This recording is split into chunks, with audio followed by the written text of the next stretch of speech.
Jesus left the house and went down to the shore of the Sea of Galilee. The morning light reflected softly on the water, and a gentle wind carried the scent of the fields nearby. People began to gather from every direction. Farmers, fishermen, families, and travelers, each carrying questions, hopes, and silent burdens. Seeing the crowd grow, Jesus stepped into a boat and sat down, while the people remained on the shore, attentive and expectant. He began to teach them through a parable, using an image familiar to all who lived from the land. "A sower went out to sow," he said. As he spoke, many could picture the scene clearly. A man walking steadily across an open field, scattering seeds with open hands, not withholding them, not choosing carefully where each one would fall. The seed was good, and it was offered generously. Some seeds fell along the path. The ground there was hard, pressed down by many feet. The seed remained on the surface, unable to sink in.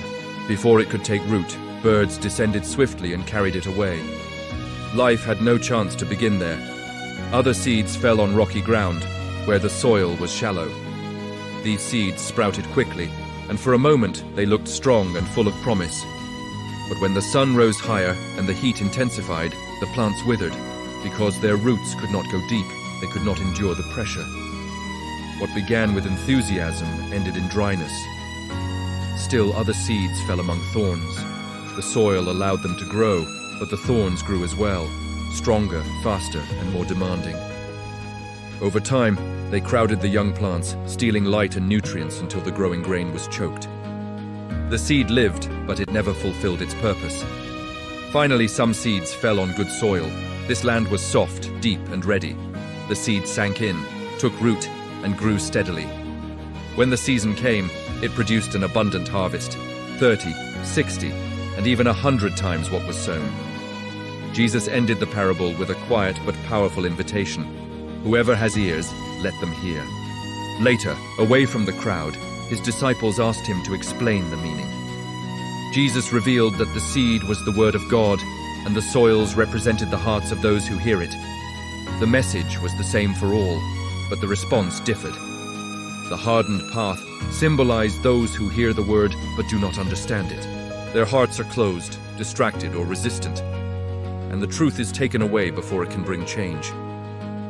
The rocky ground represented those who received the word with immediate joy, but their faith lacks depth. When difficulties arise, they fall away, unable to endure hardship. The thorn-filled soil reflected those who hear the word, but allow worries, desires, and the pursuit of security to dominate their lives. The truth is slowly suffocated by fear, ambition, and constant distraction. Growth begins, but fruit never appears. The good soil, however, represented those who hear the word, understand it, and allow it to transform them. Their hearts are open, patient, and willing. They endure seasons of waiting, challenge, and discipline, and in time, their lives bear visible fruit. This parable is not meant to condemn, but to awaken. It invites reflection rather than judgment. Jesus did not ask the crowd to identify others. He asked them to examine themselves. What kind of soil am I becoming? There is deep hope in this story. The sower does not stop sowing because some seeds fail. He continues, trusting that good soil exists. In the same way, God continues to speak, teach, and call, even when hearts seem resistant. His patience is greater than human failure.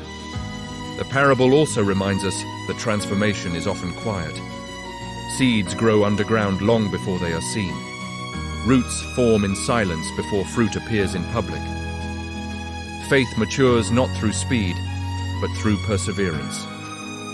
In every generation, this teaching remains relevant.